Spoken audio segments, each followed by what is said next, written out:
39%. That is the measure of Donald Trump's physical decline since his first time in the White House. 39%. In an article published tonight by the New York Times, Katie Rogers and Dylan Friedman report under the headline, "Shorter Days, Signs of Fatigue, Trump Faces Realities of Aging in Office." JD Vance, of all people, just told us everything we need to know about Donald Trump's very clear and obvious cognitive decline for months. And for years, we have been talking about the fact that Donald Trump, who was never a smart or stable person to begin with, is in a state of cognitive decline. He has pudding pouring out of his ears. And it's not just something to be mocked when he is hypocritically screaming Sleepy Joe while falling asleep himself in the Oval Office, but a threat to national security. And JD Vance, of all people, just exposed how Donald Trump's cognitive state really is worse than we could ever imagine. And we are going to get into it all. But before we do, if I could quickly ask you to leave a like on this video, and if you haven't already, and you enjoy our channel, to hit that subscribe button, because it goes a long way in supporting our work. Now, before we can get into how Vance has exposed Trump, we have to start with how the mainstream media has finally given attention to this scandal and why it led Vance to accidentally exposing Trump, which Trump himself played a role in. But it begins with what Lawrence O'Donnell broke down a New York Times report about Trump's health right here. And we now have a number for it. 39%. That is the measure of Donald Trump's physical decline since his first time in the White House. 39%. In an article published tonight by the New York Times, Katie Rogers and Dylan Friedman report under the headline, "Shorter Days, Signs of Fatigue, Trump Faces Realities of Aging in Office." The Times has documented the newly abbreviated schedule for the struggling 79-year-old man. Quote, in 2017, the first year of his first term, Mr. Trump's scheduled events started at 10:31 a.m. on average. By contrast, Mr. Trump in his second term has started scheduled events in the afternoon on average at 12:08 p.m. His events end on average at around the same time as they did during the first year of his term, shortly after 5 p.m. The number of Mr. Trump's total official appearances has decreased by 39%. 39% less Donald Trump. That's what we're getting now. Donald Trump was the laziest president we had ever seen in his first term. He is now 39% lazier. And he is now apparently struggling with a 5-hour workday. And of course, none of us have seen him do anything that in any way meets the definition of work during those 5 hours. The Times reports Mr. Trump appeared to doze off during an event in the Oval Office.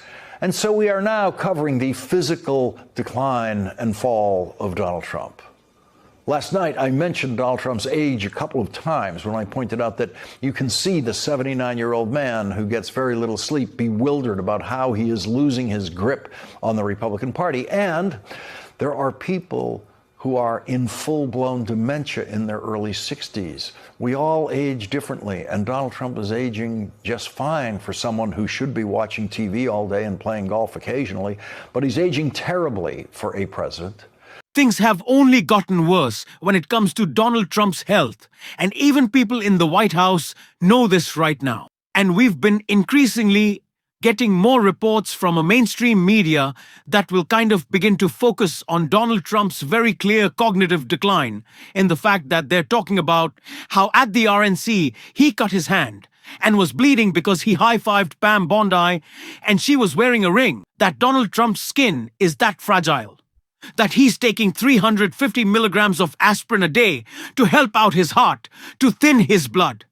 How it's not just his mental state, his cognitive breakdown that's bad, but also what's happening in the space where his heart should be.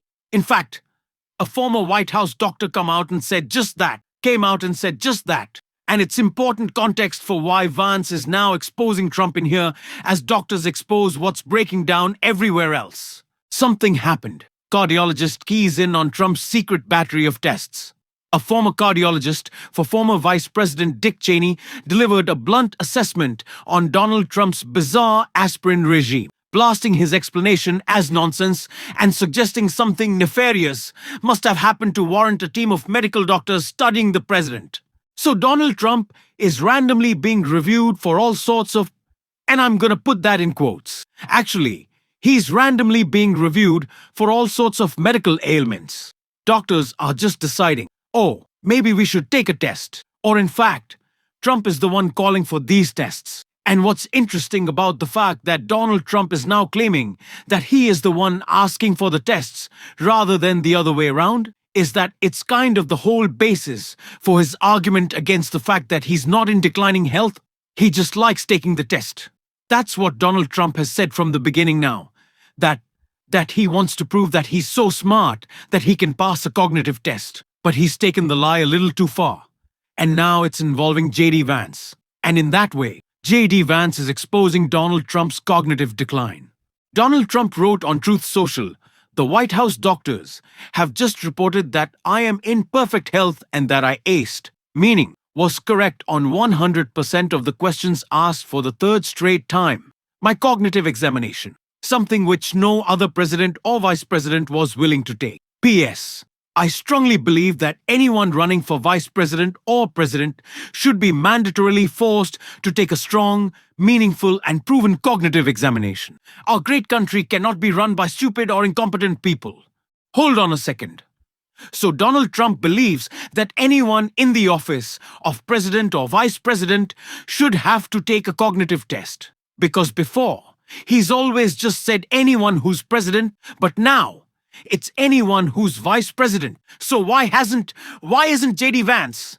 If Donald Trump believes everyone should have to take a cognitive test to make sure that they are of, sound mind and body, if they're going to be serving in the highest elected offices in our country, why isn't J.D. Vance? Why isn't J.D. Vance said anything about this? Why isn't J.D. Vance come out and said, yeah, I'm going to take a cognitive test because Donald Trump isn't having to have them administered again and again and again because doctors worried that he's going to fall into dementia, that he's already in that demented state, that his brain is broken, that they need to regularly check up on him, that they're worried about what he could do. This morning threatening war once again being condemned the members of his own party for doing so. J.D. Vance hasn't taken a cognitive test. J.D. Vance isn't talking about cognitive test. J.D. Vance isn't saying like Donald Trump, I'm quite frankly so fantastic. And wow, my brain works so well. And in the doctors, they said, do you want to take it? And I said, yeah, why not? He's not doing that. And J.D. Vance, I'm sure has a regular checkup. We have already been 1 year into the Donald Trump presidency. There would have had to been an annual checkup for J.D. Vance in his role as vice president, heartbeat away from the presidency. And that's Donald Trump's heart. That's taking 325 milligrams of aspirin. So the thing's not pumping too well, right? Filled with a lot of Big Mac sludge. And I love McDonald's, but I don't think that it is the staple of a healthy diet. So J.D. Vance would have had to have a checkup, right? And there was no cognitive test for J.D. Vance and Donald Trump himself, who instructs his little, puppet to do whatever he wants. He says he needs to take one as well. Everyone should have it. So why isn't J.D. Vance taking it? Is that not suggestive that Donald Trump saying that the whole basis for these tests is the fact that he loves them so much and he thinks it's necessary for transparency to take them? Doesn't that kind of throw a wrench in that whole argument? If J.D. Vance hasn't taken a cognitive test, what's that all about? And if J.D. Vance hasn't taken a cognitive test, and if Donald Trump wants him to, why might that be? Like, what's going through Donald Trump's head? So why would Donald Trump come out and say that the vice president also needs to be taking cognitive tests? Again, it's because he wants us to think this is being done on his own accord rather than medical professionals worrying about his mental state, and he wants J.D. Vance to do it as well. In my opinion, to say, look, Vance is doing this too. Look, he's getting his cognitive state checked. Look, it's not just me. He doesn't want you to think, Donald Trump taking a lot of cognitive tests. But if you're a MAGA, that J.D. Vance guy, his brain seems to work okay. Donald Trump, I think, is already starting to grow a little weary of the elevation of Vance may be a little too prematurely for his liking. We know that Donald Trump is going to be a lame duck president very, very soon. We know that the midterms are not the beginning of the end. The beginning of the end has already begun. It was a wipeout in April last year in a Wisconsin Supreme Court race in which Elon Musk spent $25 million and lost. It was special election after special election when he was blown out by margins we have rarely seen before. Donald Trump knows he's going to lose the House and maybe even the Senate in the midterms. But I don't think he's worried about that right now. I think he's worried about his own power in the White House and that Erica Kirky dancing around with her fireworks and her, sparkly little dresses. And, when she wears the couch pants for JD so he, nips at her little gross. Sorry for making you imagine that. But I think Donald Trump starts to see as MAGA is falling apart and looking to the future, them looking at JD Vance, which first of all, I don't think JD Vance has got the stuff to hold this coalition together. Donald Trump doesn't anymore. Marjorie Taylor Greene wants it ripped apart. Thomas Massey wants it ripped apart. Rand Paul wants it ripped apart. So does Megyn Kelly and Candace Owens and Tucker Carlson largely for their own gain. Fully for their own gain. That's for sure. Because they see it to the path of the most career success for them. But Donald Trump can't possibly like people talking about JD Vance this way. Then he may have taken a little bit too far. So now he's looping him in and saying the vice president needs to take a cognitive test as well because it'll reflect better on Donald Trump.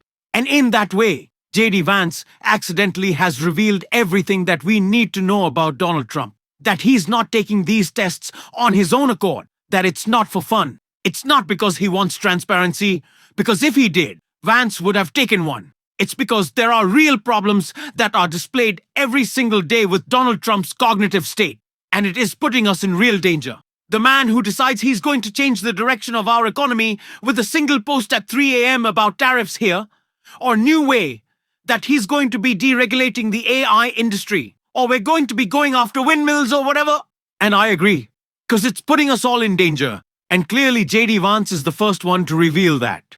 We are going to keep calling it out on this show. And if you want to support that, as always, you can hit that subscribe button, leave a like on this video. If you stuck around to the end, drop a blue heart in the comments. Keep on fighting, y'all. Don't let them silence you. And until next time, I'll see you soon.